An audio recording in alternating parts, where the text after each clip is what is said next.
Fala, Tarcísio. Tudo certo, cara?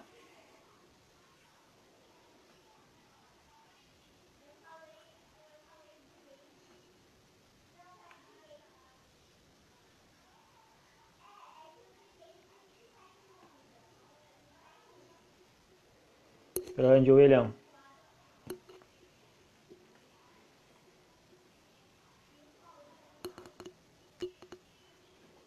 Tranquilo, Tatá. Nem esquenta a cabeça, cara. Só o fato de ter entrado aí já vale a consideração. A gente preocupa.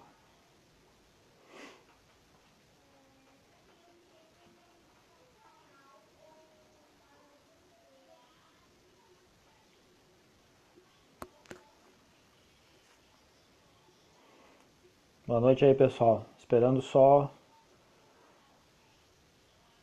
o Amilcar entrar, cara.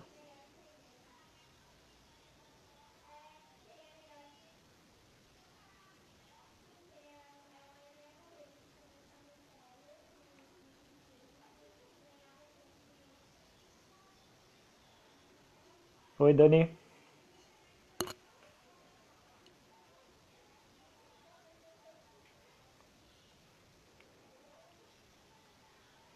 Pô, cara, esfriou bastante, Tarcísio.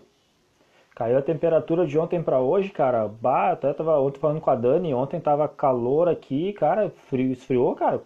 Tava só com uma jaquetinha. Milgar entrou aqui. Vamos lá, então.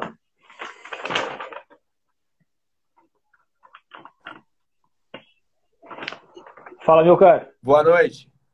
Tudo certo, cara? Tudo bem? E você, Sérgio Omar? Tudo beleza. Me ouve e me vê bem, cara? Eu te ouço sim. Eu peço desculpas por não estar com o fone, porque o fone Uhum. realmente melhora, né, Aham. o áudio.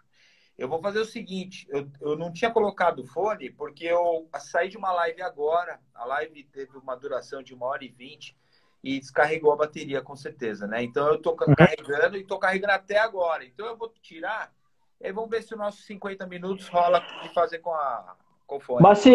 Mas se tu quiser deixar sem o fone, sem problema. Tua voz tá, pra mim tá beleza. É, vamos ver. Eu vou É, colocar o fone e aí.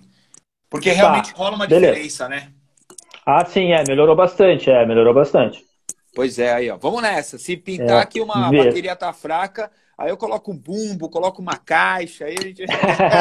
Beleza. Tranquilão. Amilcar, cara, brigadão por ter aceitado participar da live aí, cara. Como tu disseste, estava numa live agora há pouco aí de 1h20, chegou a tempo aí pra gente conversar, cara. Brigadão mesmo por ter aceitado o convite para participar aí, cara. Imagina, pô. Eu, aliás, foi muito interessante essa live. Essa live foi de um baterista amigo, um grande amigo, Rafael Saini, um baterista italiano. Ele é dono do Bateras Beat Sardenha. Uhum.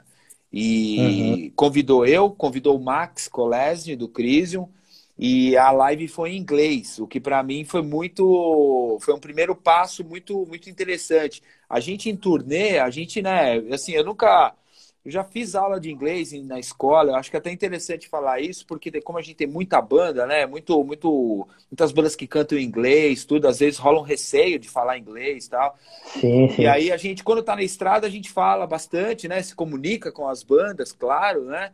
Uhum. Mas fica solto, porque você tá num país onde que a língua inglesa não é o natural, então você tá tranquilo para errar, não tem um play hack rolando, então tá tudo certo. Uhum. Só que dessa vez foi muito interessante, porque foi minha primeira live em inglês no YouTube. Então eu falei, pô, eu quero muito fazer umas lives no Instagram do Torture com amigos da gringa também, só que eu ainda não me sentia Aham. confortável em falar. E essa live foi muito interessante porque foi um primeiro passo, assim, e rolou. Eu falei, meu, vamos fazer e vai ter que rolar. Então, se não der o primeiro passo, você tem que se dar a possibilidade de errar e fazer isso e aquilo. O importante é se comunicar. E aí, pô, Claro. rolou isso. Vim feliz aqui pra gente fazer a nossa live. Tô vivo, isso que importa, sair vivo da live. E, Beleza. meu, eu que agradeço. E primeira coisa, eu que agradeço o convite, pô. É um prazer estar aqui, com certeza absoluta. Bom, quero dizer que é uma baita satisfação falar com, cara, uns bateristas, talvez maiores bateristas da atualidade aí do nosso metal, principalmente da parte mais extrema, falando assim, né, cara? Pô, Torture obrigado. com todo o merecimento, cara, alcançando degraus mais altos aí, com uma participação no Rock in Rio, né, cara, nesses 30 anos de estrada aí. mais do que merecido, a gente pode dizer assim. Não que outras bandas não mereçam, mas o Torture com Claro. certeza merecia e merece, né, cara? Tudo que vem acontecendo com a banda aí. Muito Obrigadão. obrigado, mano. Cara, antes da gente falar sobre o Torture, cara, vamos falar um pouquinho sobre o Amilcar músico, né, cara? Como que surgiu, Amilcar, na tua vida, assim, o lance da música, cara, do rock, do metal, assim, de onde veio isso, assim, pra ti? Veio da família, dos amigos, da escola? Como é que surgiu isso, cara? A música sempre foi muito presente na família. Meu pai ele foi baterista profissional na década de 60, isso quer dizer, ele se formou no Conservatório Musical Ipiranga, que é o bairro que a gente vive aqui, né, em São Paulo, e em 65 e 66 ele se formou, e a década de 60 inteira ele acreditou em viver da música, né? Então ele tinha a banda dele, o The Four Boys, que na época era Twist. Ele tocou em bandas de baile, gravou um disco com o The Jet Blacks, um disco chamado Twist, que o drumming, aliás, é muito legal, um puta rock and roll. Twist era o rock and rollzão da época, né? Sim, sim. Muito legal. E ao mesmo tempo que ele também ia para o outro lado, que era outra paixão, que era a mecânica de automóveis. Eu acho que meu pai sempre pensava nisso de tipo, puta, se a música não der certo, eu tenho meu outro porto seguro, né? E foi o que aconteceu. Então a música ele saiu da música, foi para mecânica de automóveis, e aí que ele teve, né, a família, tudo, teve como sustentar uma família e tal. Então, do meu vô também, violinista, o meu tio, que é irmão do meu pai, teve um que tocava acordeon, o outro tocava baixo. Então a música sempre teve festas de família, meu. Lembro o meu pai alucinado já, depois de tomar umas cajibrinas, pegar umas panelas e fazer um samba com a família, sabe, no quintal, assim. Então, música sempre teve muito, muito, muito em voga, assim, na família. Minha mãe, ela ela canta, assim, mas canta tão belamente, não é profissional, tudo, mas, sabe? Então, flui também no DNA. Eu tenho um irmão mais velho, tá no sangue. Eu tenho um irmão mais velho que é baterista, não segue a profissão de músico, ele é advogado, mas é baterista, um grande baterista e me influenciou muito, porque ele, quando teve as bandas dele, a gente é 5 anos de diferença, então ele teve tributo ao Iron Maiden, tributo ao AC/DC, teve as bandas de som próprio, do Düsseldorf, e aí essa rotina de ensaios, um estúdio onde que tem o pessoal tocando, e aí, sai tudo suado, aí deixa o instrumento lá e vai. Eu vivi isso com 13, 14 anos do lado do meu irmão. Então isso me influenciou muito também. E aí, com isso, meu irmão foi trazendo discos de metal, né? E aí, o metal, quando eu tinha 13, 14 anos, o metal, assim como a bateria, entrou muito, muito forte na minha vida. Eu, até os 13 anos, eu não trabalhava. A minha mãe sempre falou, você vai trabalhar com 14 anos, que o seu irmão foi assim, eu gostaria muito que com você fosse assim. Então, até os 13 anos, eu era um estudante e eu tinha uma grande paixão, que era o skate. Queria ser skatista. Então, quando chegou aos 14, mas eu não consegui. Então, eu ia para as pistas andava relativamente bem, mas ia com a ideia de conseguir uns patrocínios, sabe, e tal, mas nunca rolou. Então, quando eu fiz 14 anos, foi assim, eu acho que os meus 14 anos eu considero como um renascimento na vida. Meu primeiro nascimento foi no dia 23/2/77, que eu saí da minha mãe. Agora, quando eu fiz 14 anos, que eu deixei de andar de skate, e eu amo skate, amo esse esporte, mas ao mesmo tempo que eu deixei o skate de lado, comecei a trabalhar e descobri a bateria e o metal, isso realmente, esse sou eu. Foi aquele momento eu me descobri na vida. E sem saber, porque foi, né, é aquilo que vai te preenchendo, né, por dentro. É um sentimento que você vai criando, você fala, nossa, que legal isso mesmo, trabalhando, tinha que trabalhar, tudo, né, mas eu considero isso uma virada na minha vida. E a partir daí foi ficando cada vez mais forte a música na minha vida, assim. Então, com os meus pais sempre foi muito. Então, ao mesmo tempo que meu pai tinha um disco do Dire Straits, tinha Earth, Wind and Fire e tinha discos de escola de samba. Então era muito, né? Tinha muitos estilos de música. Mas o rock e o metal sempre tava ali por causa de tio, por causa de primo, do meu irmão. Então, Pink Floyd, Iron Maiden, acho que eu me lembro assim, de metal, a primeira paixão que nunca mais saiu foi Iron Maiden. E isso é Uhum. certeza absoluta. Então, o Iron talvez foi a banda que me fez querer ter uma banda, montar e tocar de tamanho assim, nossa, que puta som, que foda.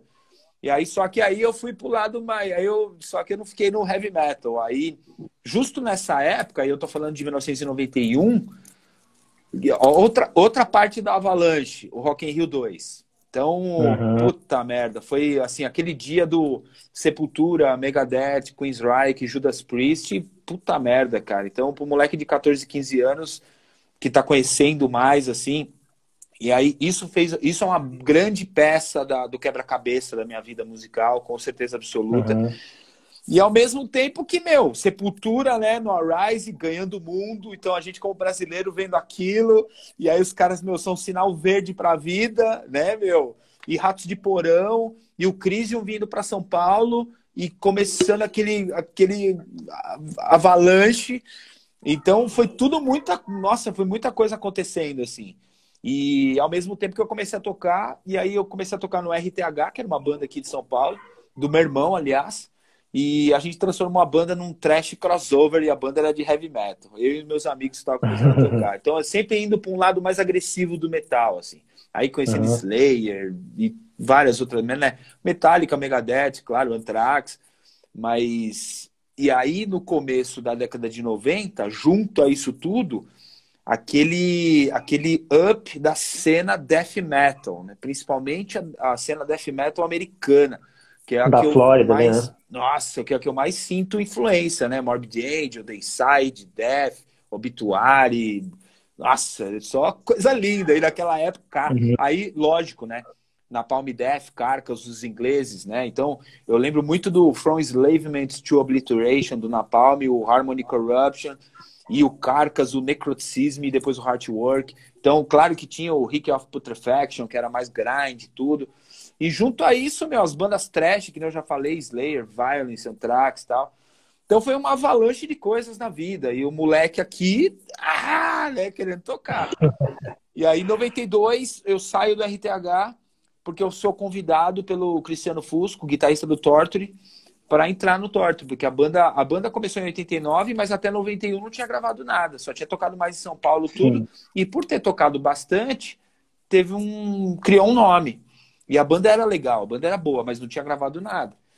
E aí ele me chamou, eu trouxe o guitarrista e o vocal da minha ex-banda, e ele trouxe o Castor, do Toxic Stage, que é uma outra banda aqui de São Paulo. Aí a gente se firmou nesse line-up. E aí, quando se firmou aqui, aí a gente deu liga no pensamento de tipo, puta, somos uma banda, tá legal, estamos tocando, estamos sentindo que tá legal. Embora as músicas do início fossem mais do Cristiano Fusco, o guitarrista, que fundou a banda. E a Uhum. gente foi lá, gravamos a primeira demo em outubro de 93. Esse ano a banda faz Sou em Hell, 27 né? anos, a Soul in Hell. E aí as 4 músicas com uma intro, né, tudo do Cristiano Fusco. E aí daí a gente começou, aí nunca mais paramos. A única coisa que fez a gente parar mesmo foi essa porra dessa Pandemia. pandemia, mano. Foda, né, É cara? exatamente, eu nunca fiquei parado 5 meses. Nunca. Em março agora, a gente estava vendo todas as notícias, né? Puta, Uhum. Espanha, nossa, desde a China, né, até chegar na Europa, com a Espanha e a Itália, nossa, aquele desastre, né, que aconteceu, e vindo para cá, e a gente fazendo o nosso trabalho. Em março, a gente estava gravando disco novo da gente, e a gente teve que parar as gravações para fazer o isolamento social, para fazer o nosso, não somente por fazer o nosso trabalho de cidadão, é a gente realmente Uhum. ver que, meu, pô, eu tenho uma mãe de 74 anos, Puxado. cara. Então eu tenho que Foda, né? cuidar de mim, cuidar da minha namorada, cuidar da minha banda, das pessoas que eu gosto, das pessoas que eu amo. Então, e com isso eu estou fazendo meu papel de cidadão não só para minha cidade, nem só para o meu país, é para o planeta, né? Então a gente parou Exato, cara. tudo. Exato.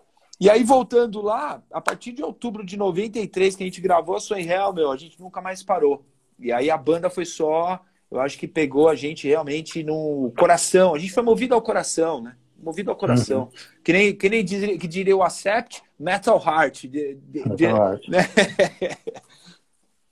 Mas assim, amigo, deixa eu te perguntar. No momento, assim, tu disse que tocava com o teu irmão, né? Com o Rodney, né?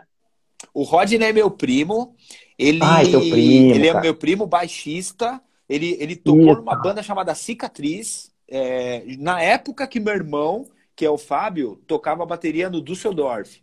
E eles dois, Certo. olha como são importantes. Eles gravaram, aliás, só um detalhe curioso.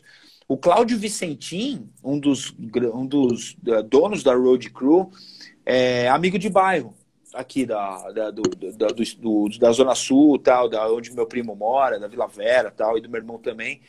E ele era o baterista do Cicatriz, antes de ter a Road Crew. Então já tinha essa amizade ali, né? Então Uhum. eles gravaram uma demo com o Cicatriz, o meu irmão gravou uma demo com o Düsseldorf, e essas duas demos eu escutei, e quando eu entrei no Torture, eu gostei muito da sonoridade dessas demos, e aí a gente conversou e falou, pô, vamos gravar no mesmo estúdio. Essas duas demos levou a gente para gravar no estúdio móvel aqui na Vila Mariana, em São Paulo, com a Uhum. produção do Milton Mastantuono. E foi a primeira demo e o primeiro disco gravado lá. Uhum. Não, eu te perguntei do Rodney porque eu lembro de vocês dois no Maloik. Aham, aham. Eu lembro Idealização do Maloik. dele. Puta, Isso, foi cara. uma experiência muito, muito legal. Eu não me sentia apresentador. A gente fazia. Mas, puta, meu, era divertido demais. Eu não me sentia no sentido assim. Eu tava 100% ali, curtindo 100% e fazendo com seriedade, com certeza absoluta. O eu não me sentir é tipo assim, eu acho que eu me sentia mais confortável, eu ia me sentir mais confortável atrás da câmera, indo atrás das Uhum. informações e tipo, sabe, trazendo as informações e não como apresentador.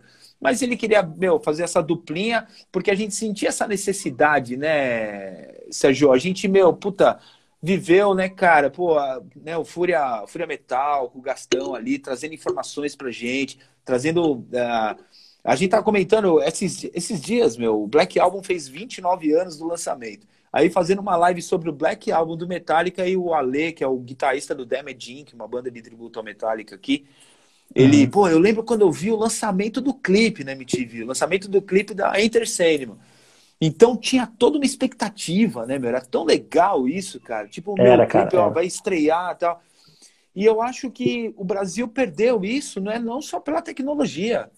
Perdeu por perder, sabe? A gente tem uma MTV que leva o M na M de música, né, no nome, mas não é música, é M de É. merda, porque Uhum. o canal tá uma bosta. Sempre, sabe, em relação a metal, se não fosse um cara como o Gastão ali, para, meu, sabe, né, fazer a coisas com seriedade e tudo, os caras nunca iam ver o metal com bons olhos e, sabe? Então, eu acho que se perdeu isso. E aí o Malloy que ele vem da falta disso. Ele vem da falta. Puta, meu, a gente podia ter um programa. E é muito importante você ter um programa assim, porque você constrói heróis, você constrói. As pessoas vão ver as bandas lá da cena e de repente conhece a banda lá e por conhecer no programa vai e vê o cara que viu na televisão. Tem né, rola essa Sim, sim. mística, rola essa mística. Exato. Exato. Essa é a Os, palavra. os americanos têm isso com o Headbangers Ball há muitos anos. A Europa também tem. A Europa também é, puta, meu, foda pra caralho, assim, né? Sempre. Mas os gringos, eles dão mais valor, eles sabem o quanto de valor que tem isso daí. E eu acho que no Brasil tem muitas pessoas que têm certos poderes, que poderia fazer isso, mas talvez não sabe o poder que isso exerce numa cena. Onde você tem um programa que passa numa TV aberta. Hoje a TV aberta também não domina tanto quanto antes, mas, querendo ou não, se você tem um programa onde você leva as bandas, entrevista, mostra o som, que nem o Fúria fazia, que nem o Headbangers Ball faz, cria essa mística. E criando a mística, toda uma estrutura ela é elevada, né? Ela é elevada. Então, o Malloy que ele veio para suprir essa falta. E eu curti muito, acho que foi uma temporada ou duas temporadas. Eu fiz uma temporada. Era muito legal. Eu lembro que o Batalha tinha o campo de batalha ali, né? Que tinha, ele trazia sempre duas pessoas para debater algum determinado assunto Aham. ali. Era muito legal o programa, cara. Era legal. Amigo, cara, falando um pouco da carreira agora do Torture, cara. Então, em 93, a banda realmente deu aquele pontapé inicial, né? A gravação da primeira demo. E em 95 saiu o primeiro álbum, de forma independente. foi o Shivering. Como é que foi pra banda essa experiência, cara, de lançar um álbum completo, assim?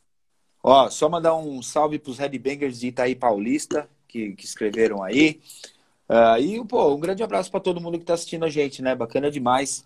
Ah, o E eu grande preciso Max do Crisium acabou de entrar aí, cara, o Max. aí, ó, grande Big Fucking Hero. Tava lá na live também, ó, já tá aí antenado. Pra te falar a verdade, a nossa história de começo, a gente sempre pensou assim, ó, vamos gravar a primeira demo, da primeira demo a gente vai pro primeiro disco. Na época era muito normal gravar a primeira demo, segunda demo, terceira demo, quarta demo. Isso. E a gente não queria isso, a gente queria ir pro primeiro disco, porque a gente sabe que a partir do momento que você grava o material, é ali que você começa a construir a sua carreira, né? É ali que você começa a construir sua história. Com a primeira demo a gente fez isso, mas tinha que ir pro disco já.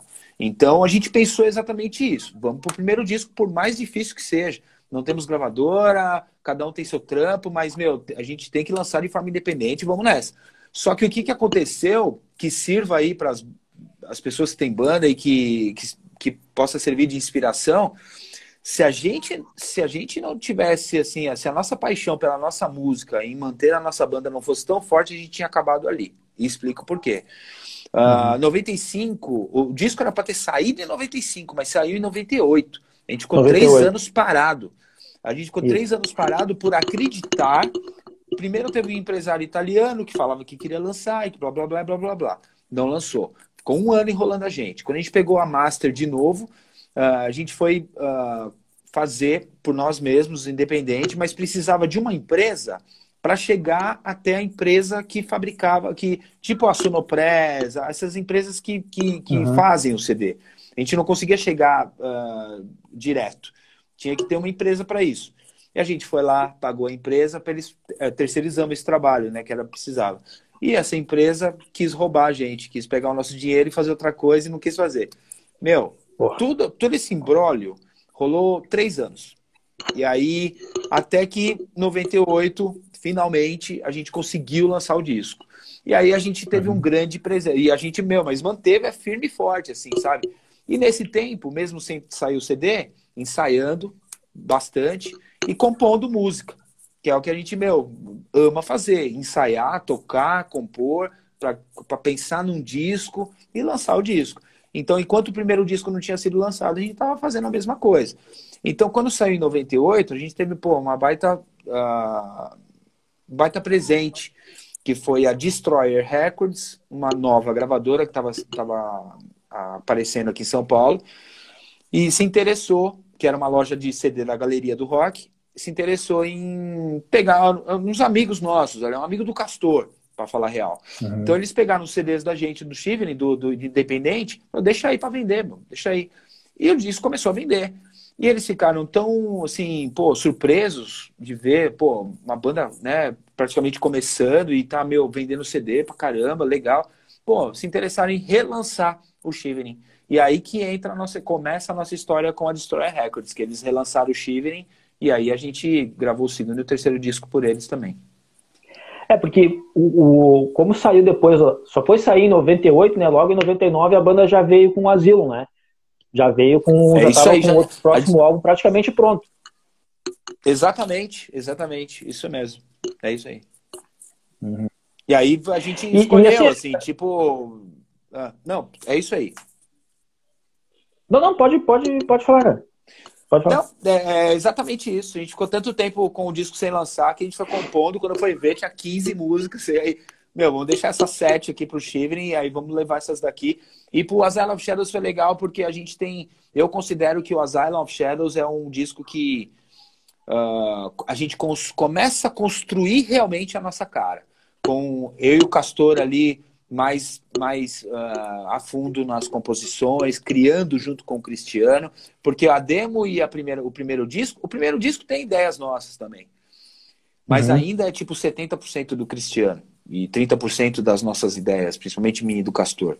Agora, o Asylum of Shadows já tem músicas como a Murder of a God, a Mad Illusions, a Finally the Disgrace Reigns, que eu considero muito que consolidou, começou ali uma estrutura de o que seria a banda dali para frente, assim.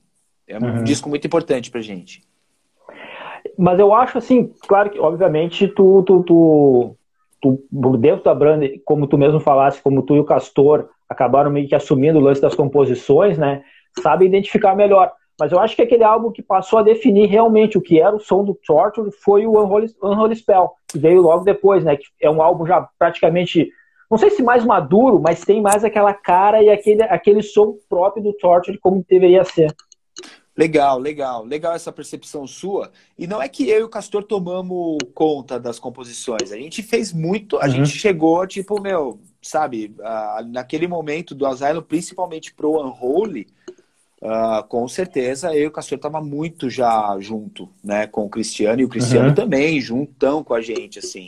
Embora ali a gente já percebia que o Cristiano queria talvez, não queria uma coisa tão complexa. E na verdade o complexo pra gente, pelo menos pra mim, e eu vejo que pro Castor também, tanto que ele tá comigo, né, a gente tá junto na banda até hoje, esse complexo não é tão complexo, eu acho. Então é uma coisa natural.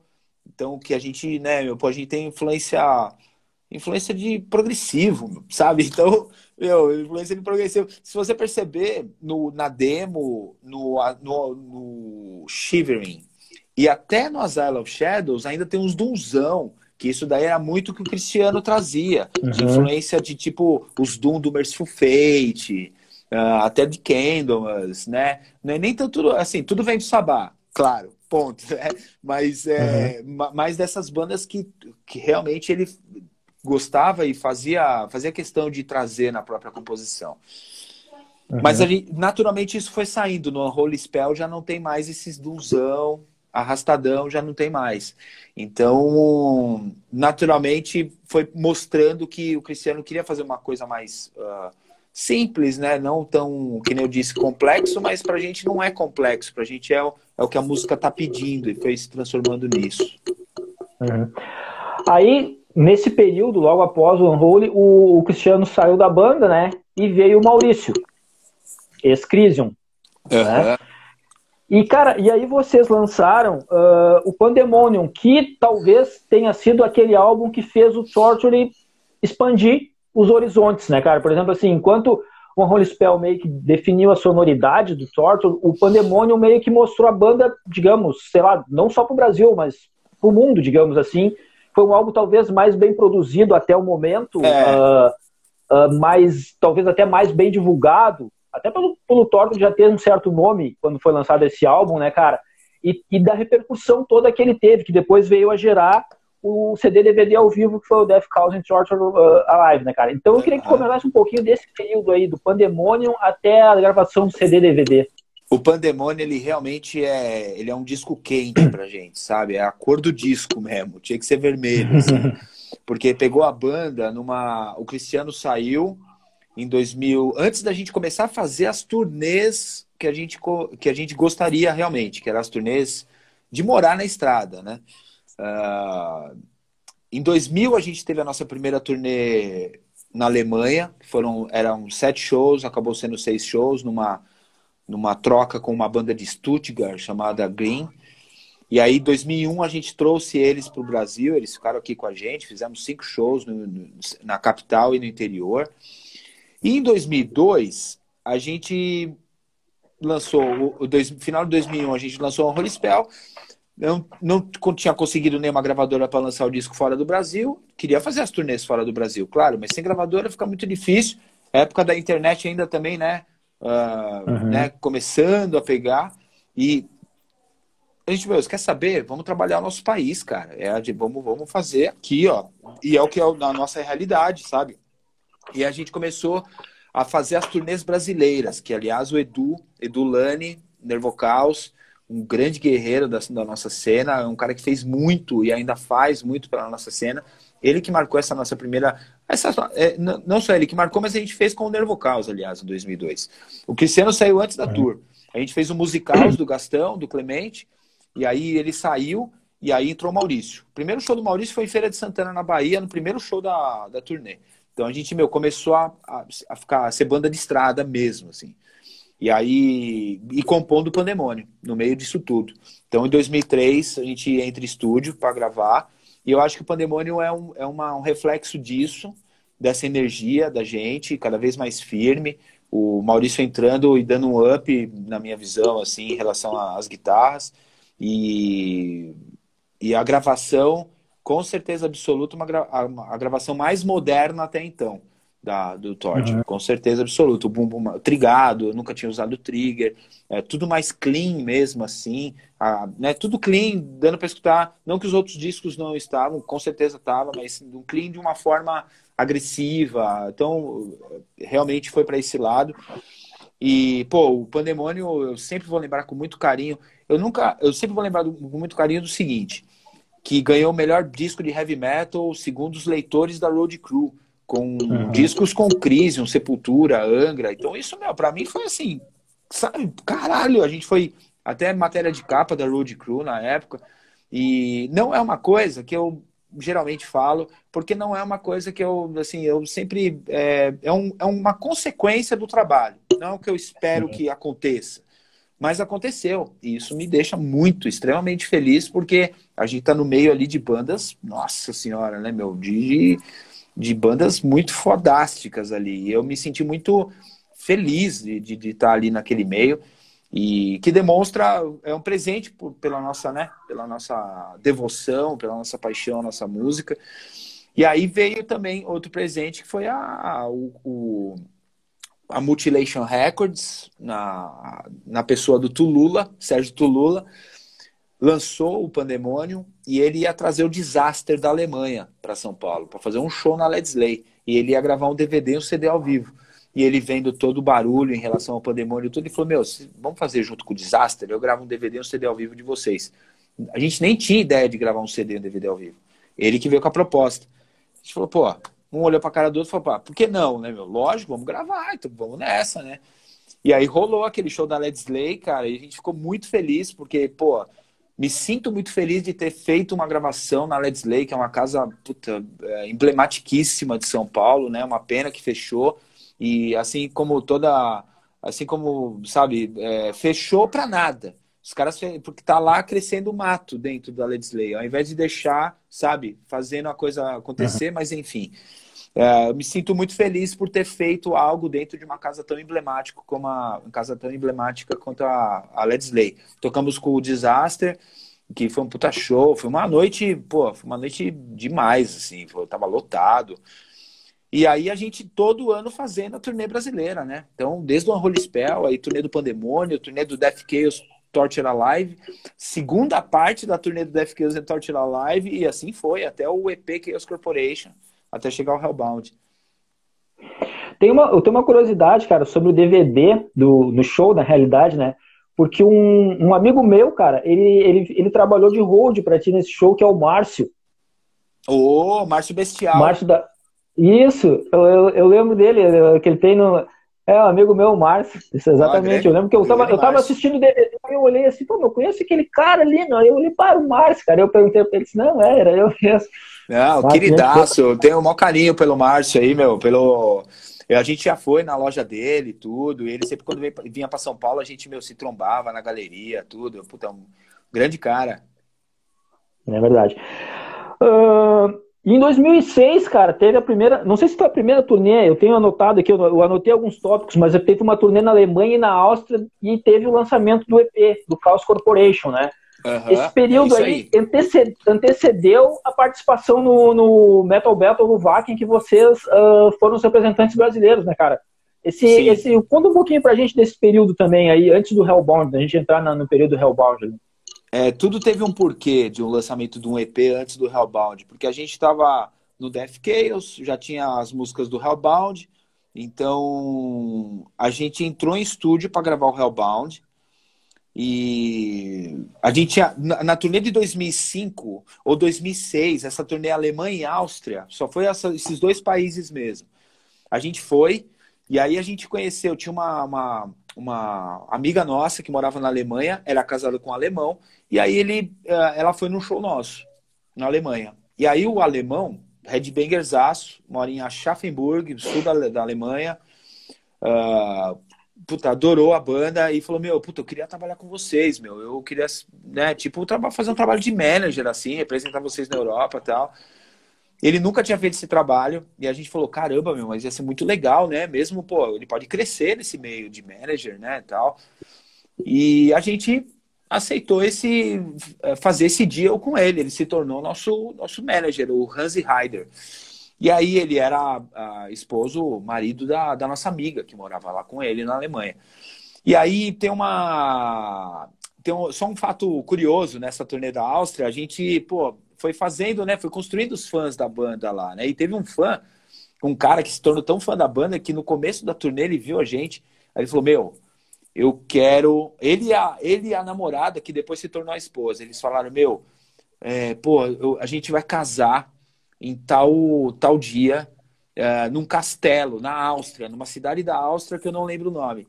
A gente quer que vocês tocam na festa do nosso casamento, num castelo na Áustria. Eu falei, meu, vamos nessa, né? Passando a turnê. E foi o que aconteceu, cara. Foi nessa turnê que só Alemanha e Áustria, assim. E foi muito, muito interessante. A gente deve ter imagens desse casamento aí. A gente na festa, realmente, o noivo, puta, e rolando um maior trash death, assim. E com os amigos abrindo roda na festa. Foi muito, muito, muito curioso, foi muito legal. E aí, enfim, a gente, meu, teve o Hansi como manager, saímos dessa tour como manager. E aí, ele começou a investir na banda, com esse investimento a gente gravou o Hellbound. Só que no Hellbound a gente pensou, olha como esse lance de energia, ele é realmente... Com a gente sempre, né, eu sempre tive experiências de que você focar, né, ir atrás daquilo, uma hora acaba acontecendo se você tem um trabalho honesto ali e tal. Então, até o Hellbound, a gente não tinha conseguido gravadora na gringa para lançar os nossos discos. Os nossos discos tinham saído todos no Brasil. E a gente queria construir uma carreira internacional, né, meu? A gente pô, metal extremo, canta inglês. A gente precisa, que quer ter nessa cena aí, pô, essa cena mundial, né? Para isso precisa de uma gravadora para lançar o disco. Então, a gente gravou o Hellbound e falou assim, meu, tem que descolar uma gravadora. Não vamos lançar, não vamos lançar só no Brasil, tem que descolar uma gravadora. Só que ia ficar muito tempo. Ó, o Gil, batera do Necromesis. Legal demais. Porque a gravação foi no Mr. Som. Viu, Gil? Só respondendo ele, porque a gente já está nesse meio. Porque o Mr. Som, a gente estava repetindo uma produção com eles. A gente tinha feito o Asylum. E aí a gente foi, a Holy Spell foi pro Da Tribo, com a produção do Ciero. E no Pandemônio, a gente voltou para o Mr. Som e a gente gostou muito da gravação, que daí a gente comentou aqui que é uma gravação mais moderna. O Death Chaos and Torture Alive foi produzido pelo Marcelo Pompeu e o Eros Trench também, porque eles levaram todo o equipamento para Let's Play. Então a gente estava querendo manter esse time entrosado. E aí o Hellbound foi lá para manter esse time entrosado. Tanto que a gravação do Hellbound é tipo uma navalha, assim. Eu sinto... eu gosto muito dessa gravação também. E aí, a gente tava com o disco gravado, mas não queria lançar porque a gente queria ter uma gravadora que lançasse na gringa. Então a gente pensou assim, o que a gente pode fazer para não ficar tanto tempo parado sem lançar nada? Vamos lançar um EP.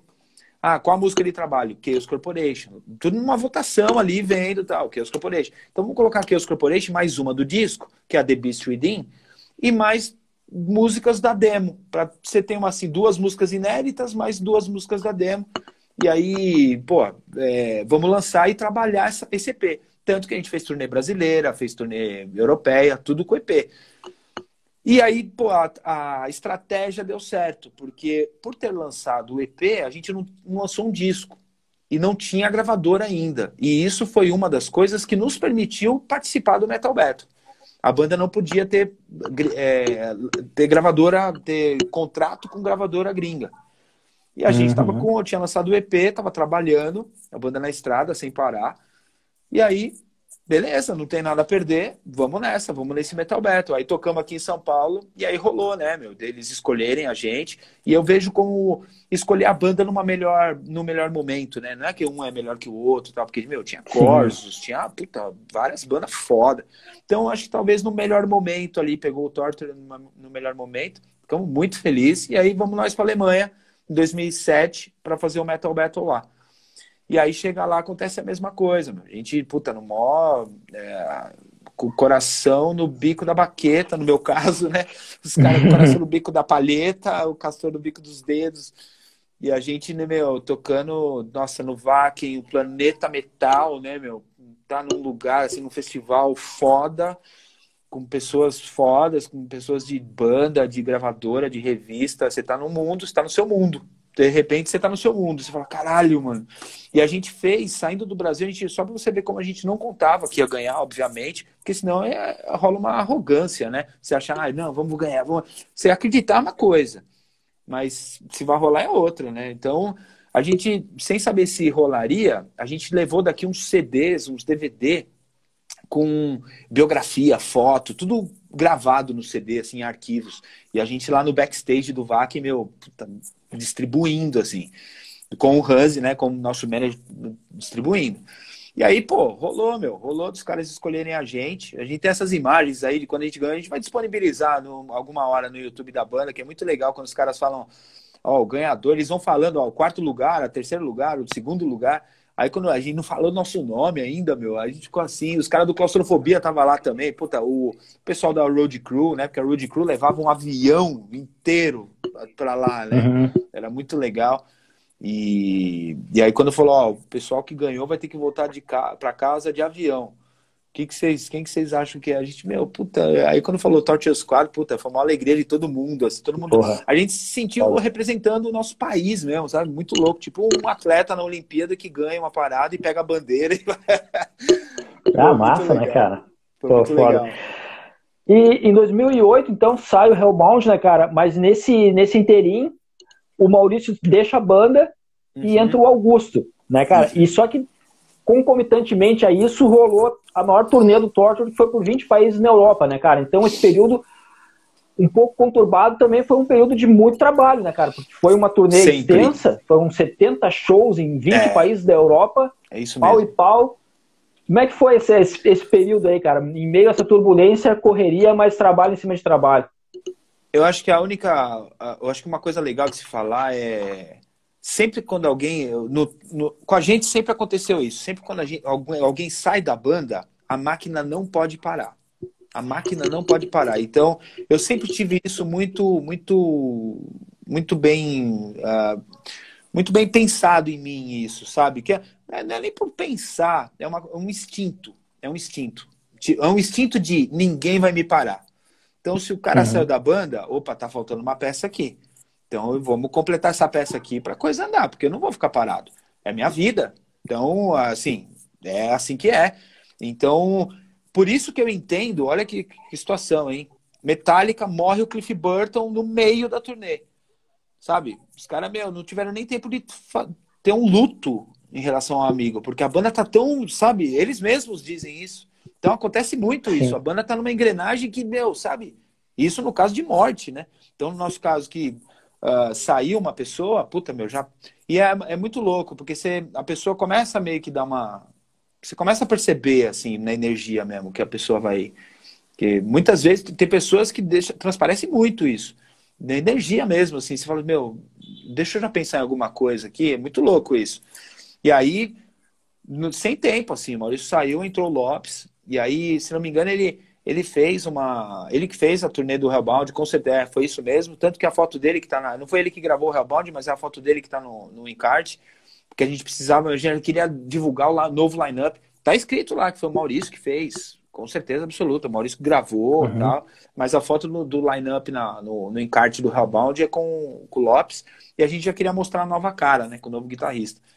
E foi mesmo, cara. Essa época aí, puta, 2000... A gente morou na Europa praticamente. Ficamos 9 meses em 2 anos, assim. 2008 e 2009. 2008, as turnês por nós mesmos, com a Insano Booking, que era um booker da... Era um booking feito por um booker de Pernambuco com um alemão. Então, eram os dois caras trabalhando. E a gente, meu, passando por leste europeu... passando por vários países que a gente nunca tinha tocado. E em 2008 foi muito legal que teve um bônus muito grande a gente foi convidado para fechar os Metal Battles da Europa. como a banda vencedora do ano passado. Então, puta, esses shows de Metal Battle era uma estrutura muito foda. Então, Itália, Espanha, foram todos com essas estruturas e foi uma oportunidade muito foda. Com esses shows, a gente conhecendo o Booking, foi completando.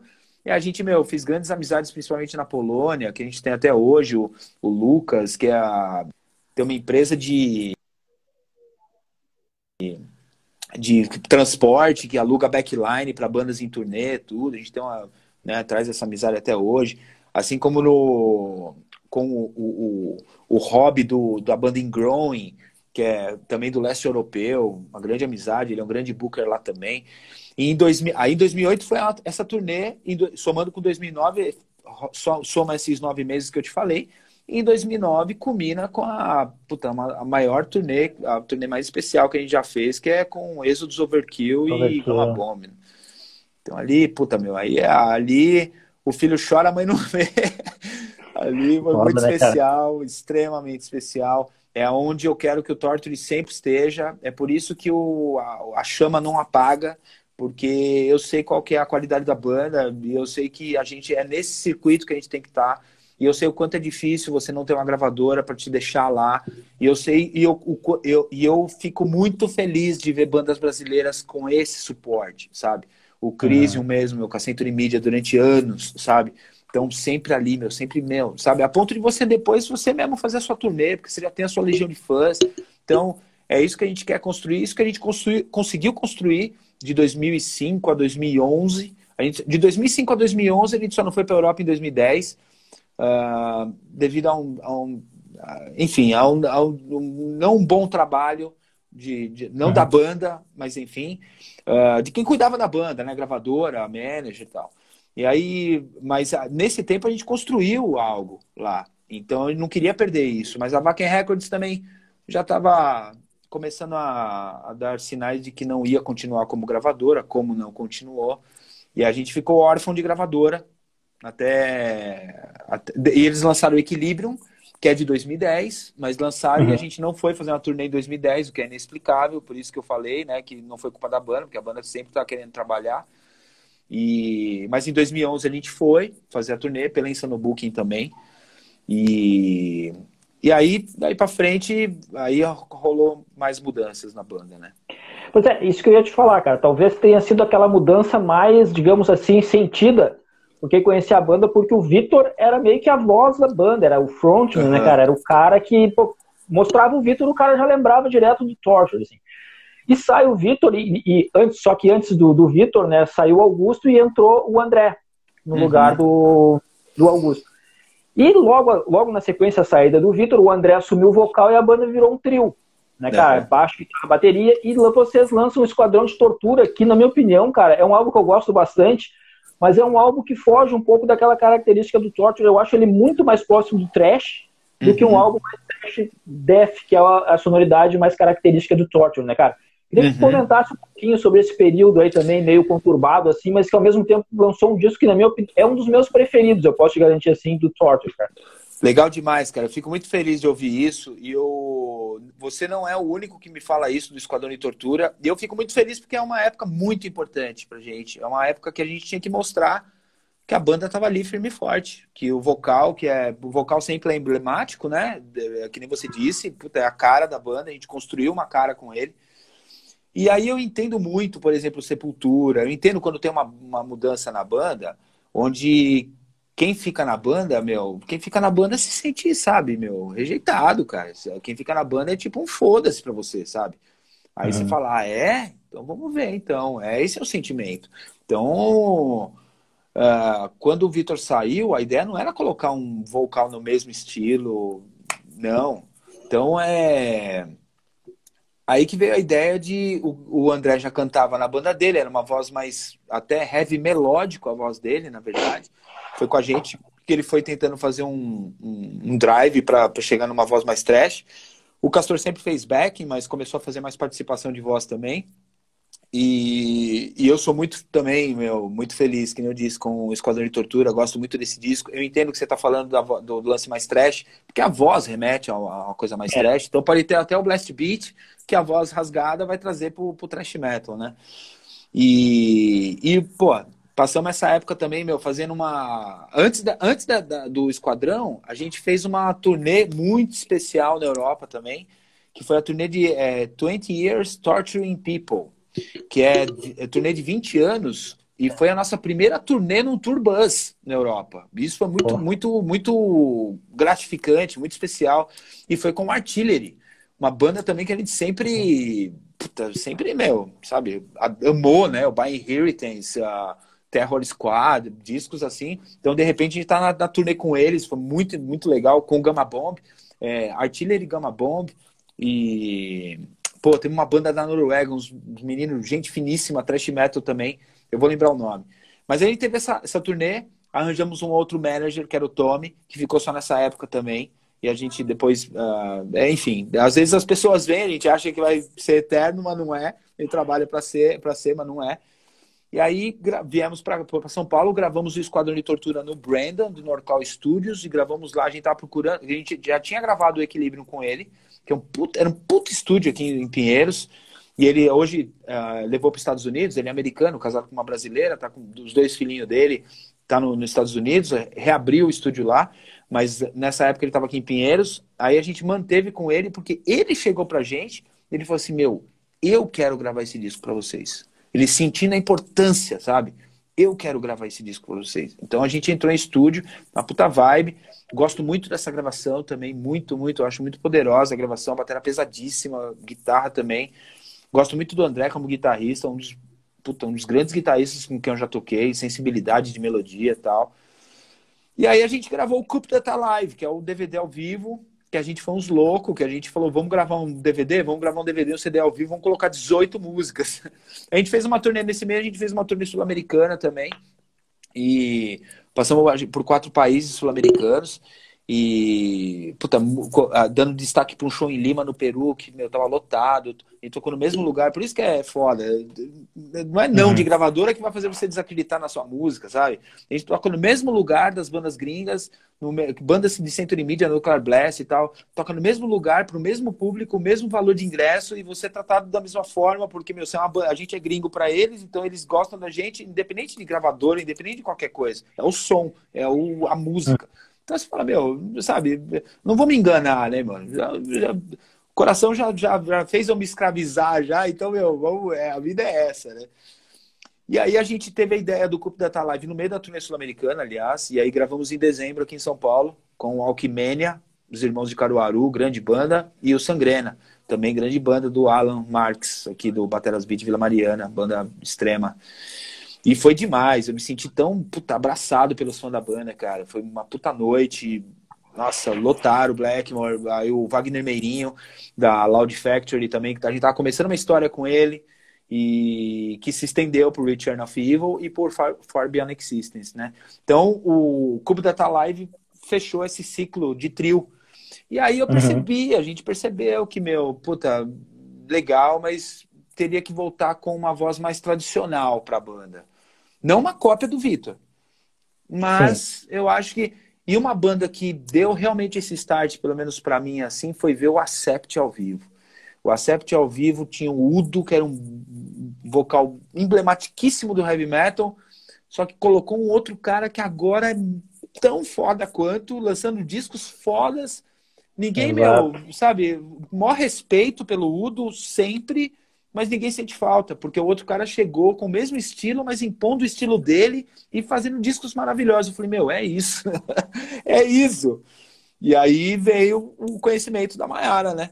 E aí também esse lance de tipo, caralho, mulher, mano, a gente nunca tocou uma front girl, né? Ao invés de uma front woman, ao invés de um frontman, nunca tocamos com uma mulher, não sei, como que será que vai ser a recepção? Mas eu nunca, para mim a ideia é assim, depende muito assim, quanto é headbanger, o quanto é apaixonada pela música, o quanto a voz, atitude, tem muita coisa que engloba, né? Não é só uma coisa ou outra.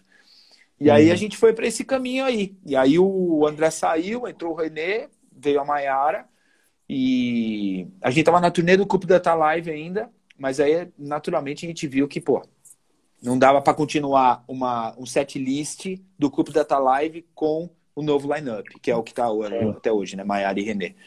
E a gente, vamos fazer o seguinte, vamos gravar um EP, vamos lançar um EP. O EP é uma forma mais rápida de se mostrar a banda, novo line-up, né?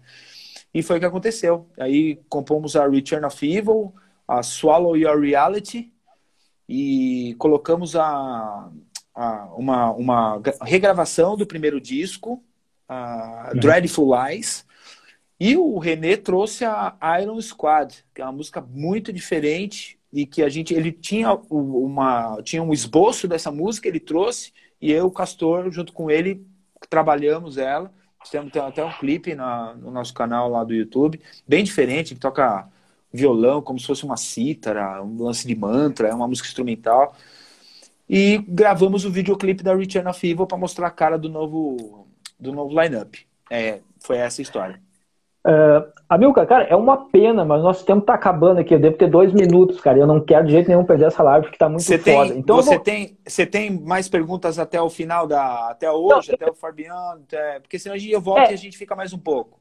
Não, eu ia te perguntar mais ou menos sobre essa história, assim, de como o lance entre o Far Beyond e o Rock in Rio. Porque talvez tenha sido assim, o momento aquele que toda banda brasileira quer, né, cara? Banda de metal, tocar no Rock in Rio, por mais que o Rock in Rio festival só de metal, mas, cara, como tu mesmo disseste, teve aquele emblemático de 91, que, Sepultura e tal, e aí daqui a pouco tu diz assim, cara, eu tô tocando no festival que o Sepultura também tá tocando, cara, então... Com certeza. Isso, cara, representou pra ti... cara, a gente tem 1 minuto aqui, cara, não sei se a gente vai conseguir fazer. Tu quer que eu feche aqui e abra de novo? Vou tentar ser muito rápido. Tá.